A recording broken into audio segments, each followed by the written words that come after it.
I am proud of President Obama for allowing the economy to revive to the extent where people now thinking that it's more viable and they would want to take over the country. You see, many people in the 2008 in the '08 elections were thinking in terms of you must be brave, pull yourself up by your bootstraps. They were thinking that there's no need to help these folks, that those that are weak fail. Now I believe in survival of the fittest in certain situations because um, those who aren't necessarily fit enough, they're sickly and they're gonna die. And I mean, I'm not talking about humans now. I'm talking about in some circumstances you just can't waste time with those folks. You just have to go on with those who are able-bodied and able to go on. And so I don't look at what happened as a bailout. See, a bailout is a bad concept because it looks as if you're just giving some slack folks some money to, go and give themselves big bonuses and so on. I think the better way to look at it is as a loan. Now, everybody understands what a loan does.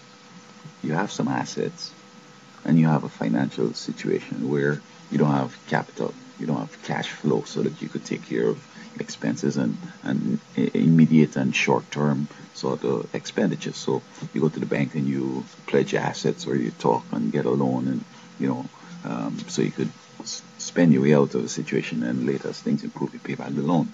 And this is exactly what happened. So that I look at it as AG got a loan, GM got a loan, and so many of these other people got loans. And it might need that we might have to loan some more folks some more money down the road. But the concept of a loan is that you must pay it back. So bailing out basically is a bad concept. I know that you're trying to be political correct, but the actual fact of what happens is that you give them some money and they have to pay it back with interest, and that's a loan.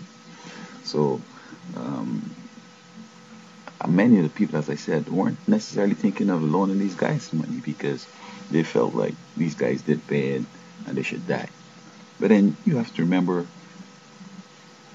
if you allow your child to die, it's cheaper to keep them alive than for them to die. Sometimes he's just about 18, he's ready to go and get a job, and he's feeling sick, and you just get him some antibiotics, as opposed to saying, no, I'm not gonna get you that die.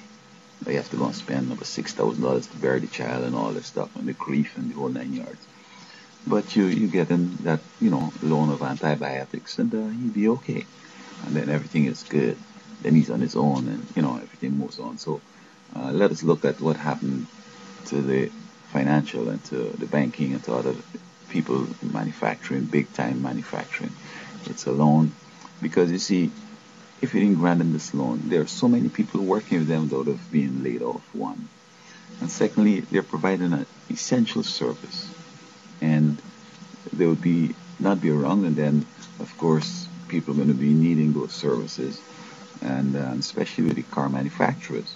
What would have happened? Japan and other places would have stand to benefit because we're not manufacturing, but we still need some cars, so we buy them from Japan, etc. So I'm just wondering if other interests, foreign interests, are pushing this here that we should let people die so that they could come in and take over. I think that's the whole deal.